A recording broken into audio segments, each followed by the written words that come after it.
Hi, where are you from? In suburban Chicago. What's your name? The ever impressive. Never do.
Alright, so here is the Schecter SGR, and the only thing that's left stock on this is the bridge, the nut, and the tuners.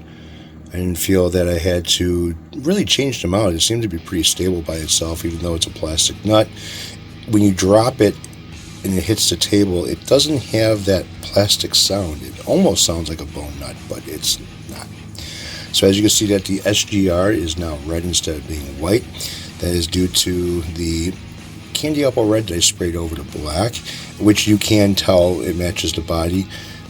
See all the dust that's on here as well. But as you can see, it doesn't look really black anymore when I put the light on there. It's got more of a little bit of a purplish reddish tint to it. And it's kind of like how the body is as well. So if I go ahead and get it in the light a certain way, this you can really see the heavy candy apple red in it. And it's got a little bit of a flake to it, not much. The dust in this room is I really need to clean this room out bad. It's really dusty, it's floating in the air, and it's getting all over everything. So here's the body, fully polished.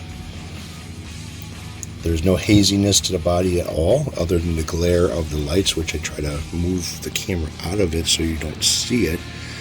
It's a little bit hard and almost impossible to not get a glare on this thing. The horns inside of them have been polished, and if you get the light inside there, you can see kind of a reflection from, well, actually you can see the reflection from the towel really good. They both have been polished up really nice, and yeah. As you saw in the previous video of me buffing this thing out, I don't leave out anything and basically give every part a good polish until it gets to the point of, it's got a good gloss to it and matches the rest of the body. Some people say that it's hard to polish the inside of the horns on it, and not if you have the right tools, it's not. And if you do the sanding the way it's supposed to. Pickups match the body, so it gives it the effect that the flame is going up the center. I kind of did a twist with it. And again, the flame is not even on both sides. Again, being left-handed is kind of a little bit of a pain in the ass to kind of even things out from one side to another. Even with vehicles, when I would do pinstriping on a vehicle,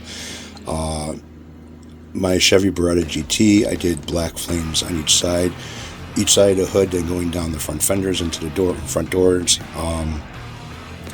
They came out close, but not perfectly even. You can only see one side of that at a time anyways, but this you can kind of see both sides, so this is where it really makes a big difference when you see the full thing. So yeah, this is done. It'll be up for sale on eBay pretty soon. I want to do a little bit of a sound test with it and see what she sounds like. I got another guitar that I have to do a sound test on as well, so that's 2 down and 3 more to go. Plus I have a guitar that I need to start working on. I already got the paints to start it, and that'll be a special for the guy that I did the Rising Sun for. I still haven't unboxed that guitar yet, so I'm not sure what kind of condition it's going to be in, but it's going to get a full paint job anyways. Probably not going to be whatever color it is now, it won't be that same color. Alright, so let's see what the back of this thing looks like. Now I did not put a battery box on this. The battery is inside of behind the cover over here, and it's actually right over here. It's not moving around, not bouncing around. It's pretty stable. So as you can see, there's no glares or gray spots, or everything is uniformed as far as the gloss goes, and it is mirrored to the point where, yeah, that's how you do a buff job, when you can actually detect and see everything, and the colors and everything else. It should look like a glass mirror, not a little bit of a haze. Just because it's got somewhat of a gloss to it doesn't mean it's been polished correctly. And again, the back of this has got the candy apple red in it as well, as you can see, again with the dust. Yeah, that's not stuff in the paint, that is just dust in the air that's settled on this thing. Like I said, if I show you my computer right now and the inputs for the vents, yeah, I should really be ashamed of myself as far as how I've been doing shit and not keeping the dust down in this room because of the computers and shit that's inside of here. So yeah, that's it. She's done. Alrighty, on to bigger and better things.